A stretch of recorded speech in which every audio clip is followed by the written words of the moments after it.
welcome back to my channel. So I've just read an article which puts forward the idea that minimalism is only for the privileged, and it basically defines minimalism as not owning a whole bunch of stuff and having very clean white spaces, green succulents, and you earn your money online, you travel a lot. It defines minimalism and minimalists as that. Now I fully realise the irony of me being someone who considers myself a minimalist, making a YouTube video about this, and I have a blog, and I would absolutely love to be in a position where I'm making money online. So I realise there's a certain irony in me talking about this, but I would like to put forward the argument that minimalism is for absolutely anybody and everybody. Any age, from any country, any social status, any gender, any amount of income, any family, any household. Minimalism is for everyone. I feel like the statement, minimalism is only for the privileged, it kind of implies that all minimalism is owning less stuff. And the article seems to suggest that people who would consider themselves to be minimalist are feel some sort of superiority because they maybe feel like they have something to prove in the fact that they don't own that many things. And there may be people who embody this in some way. I'm sure there are, because this stereotype has probably risen from somewhere. But fundamentally, that's not what minimalism is. At its very core, minimalism... In my videos, I say minimalism so many times that it stops feeling like a proper word in my mouth. Minimalism. Minimalism. Minimalism. At its core, minimalism is about intention and about choosing to keep things in your life, whether that is things, relationships, situations, choosing to keep things in your life that you've decided to keep. It's about intending to keep them in your life and keeping them there because of that, because you've made that decision. You have taken the time to think about whether or not that thing is actually worthwhile having, and you've decided, yes, it is worthwhile having, and therefore you keep it. I think it's so easy to consider minimalism getting rid of stuff because we are a culture who have a lot of stuff, and it's quite often spoken about from people who've gone from being more of a hoarder to owning less stuff. So there's this concept of getting rid of things, and this focus on the cleansing side of it, where it's not so much deciding what to get rid of, but it's deciding what to keep in a lot of ways. Choosing what to keep reminds the individual that they have actual power to affect change in their own lives. And yes, decluttering might just seem like quite a trivial, purely aesthetic thing, but it's actually exercising a muscle.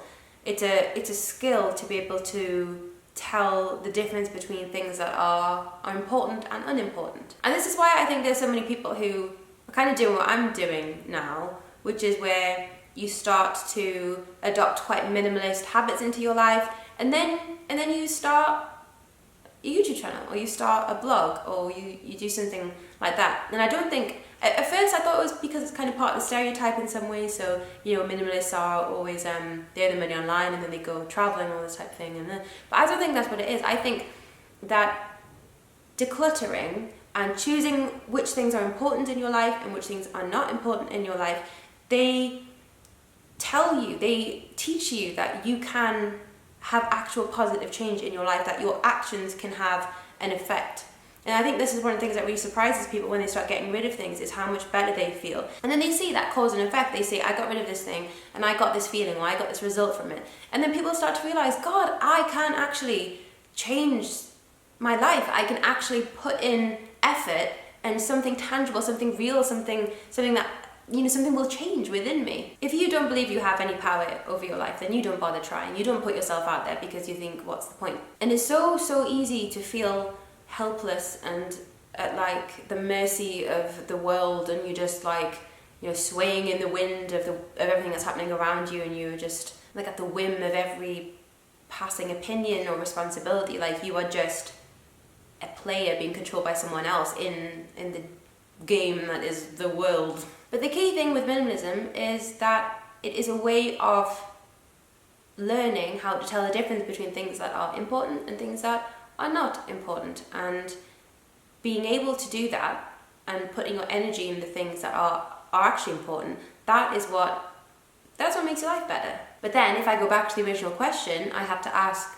can you achieve the benefits of minimalism without actually decluttering, or without even knowing what minimalism is, can you get those results? And the answer is yes, definitely. So to demonstrate this point, let's take a resource that we all have. So time, for example. So we all have the same amount of time, and yes, some of us have more spare time than others, but we all have 24 hours in the day. Now, are you going to spend 7 hours staring at the wall?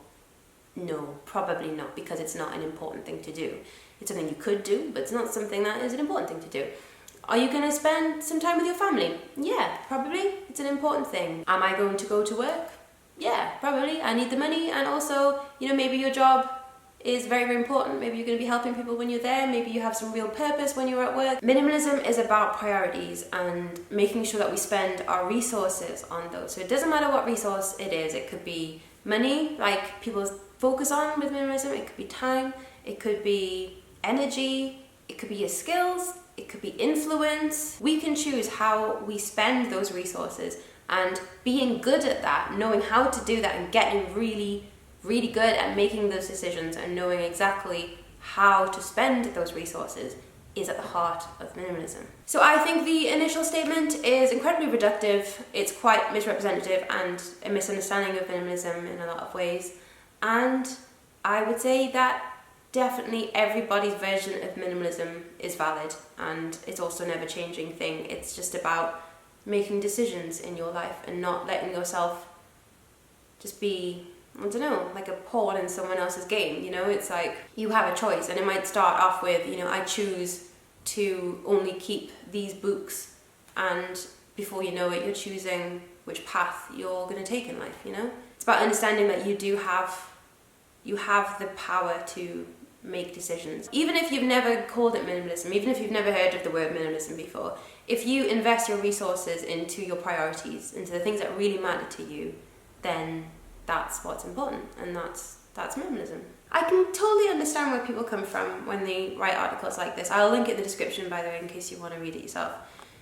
Because I think that it is presented in a very certain way online, but so many things are presented in different ways online. Things generally get presented in their best light when it's something that you want to promote, and I think maybe minimalism has suffered slightly because of that. Anyway, I look forward to speaking with you in the comments, and please feel free to promote Instagram if you aren't already, and I'll see you later. Branded, your position heartfelt, social condition not bad, but I have it any other way. Day and night, it's not the same as being wrong, right?